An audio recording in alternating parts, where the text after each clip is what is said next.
Hi everyone, I'm the Gnome, and over the next few videos we're going to dissect the 12-13 season at Newcastle United. I'll try my best to be honest and impartial when looking at these figures, but we all know that's next to impossible when talking about football, which is one of its benefits.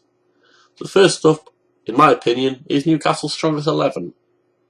And that 11, I would say, is better than most, and is easily a top 10 starting lineup. If we consider teams like Villa, Norwich, Stoke, Fulham, West Ham and West Brom all finished above Newcastle, there must be something underlying. That 11 involves full internationals, players of a genuine high quality. Today's video will be looking at appearances, and first up is the player list. I have left a few players off this, but in the main, it's the first team, the subs and the January signings. Feel free to pause and have a look. I'll be waiting for you when you come back, so now's a good time to do that pause. The figures are from the NUFC.co.uk website, and it breaks down the number of games available, the number of starts, the number of sub-appearances. I've also ended it with a percentage of the games involved. As you can see from these figures, Newcastle have only had 4 players with above 90% appearances. Demba Ba, who left in January to sign for Chelsea. Cisse and Gouffon and Yanga Mabia, who both signed in January. So over a full season, 38-game season, only Cisse appeared more than 90% of the time. Next on the list is Gutierrez, who quickly went from fan favourite in the Championship to liability in the Premiership. Unfortunately, it gets worse. I've now highlighted the players who've played in more than 70% of games available. If we take out the January signings, we're left with 5 out of 21. Which is pretty awful. It goes to show how Newcastle have chopped and changed the back 4 and the midfield. It also highlights how desperate Newcastle were to bring in players in January, and that those players were forced to be played as soon as they arrived until the end of the season.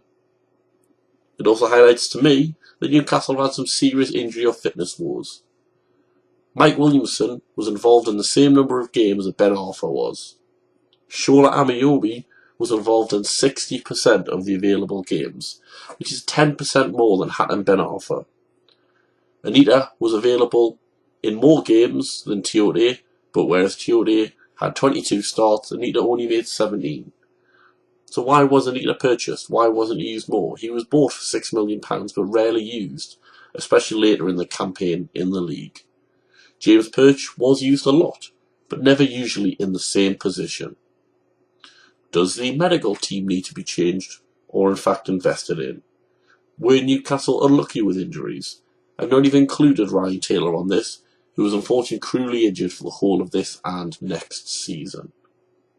What is it about Newcastle that has meant a high percentage of players were not available for the vast majority of games? There must be something underlying in relation to that.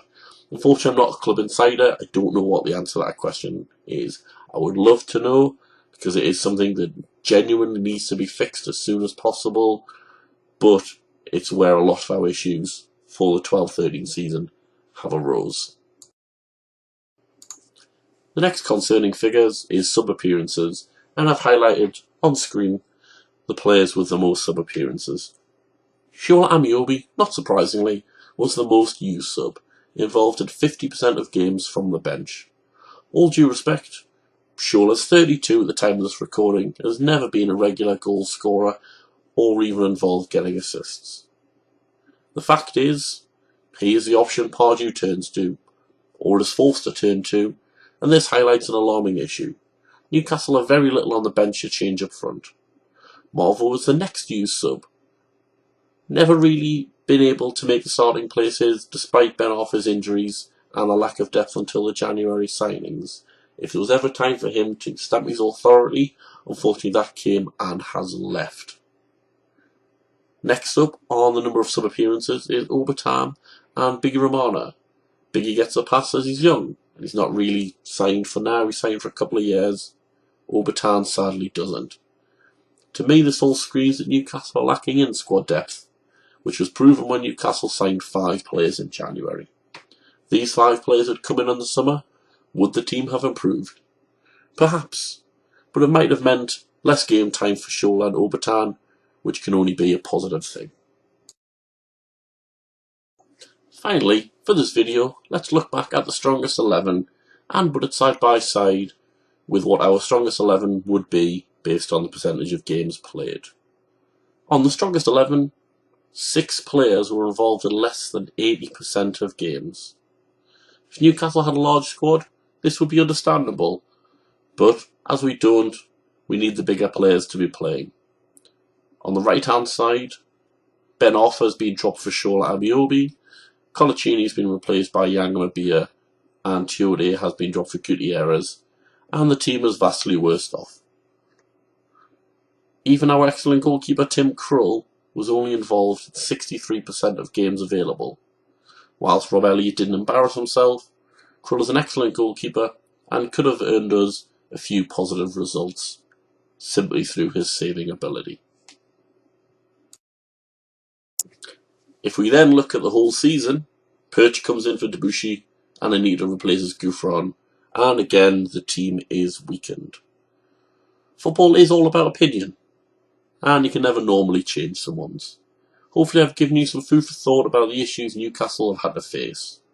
Unfortunately, I don't have a team producer or else to do a comparison against other teams, but I think the figures, just looking at Newcastle, are interesting. Next up, we'll have a look at shots, goals, assists, and a sprinkling of tactics. I hope you've enjoyed this breakdown of Newcastle's season, and that you want some more, because, well, more is coming. Let me know your thoughts and comments. Please like and share if you've enjoyed it, and cheers. Good night.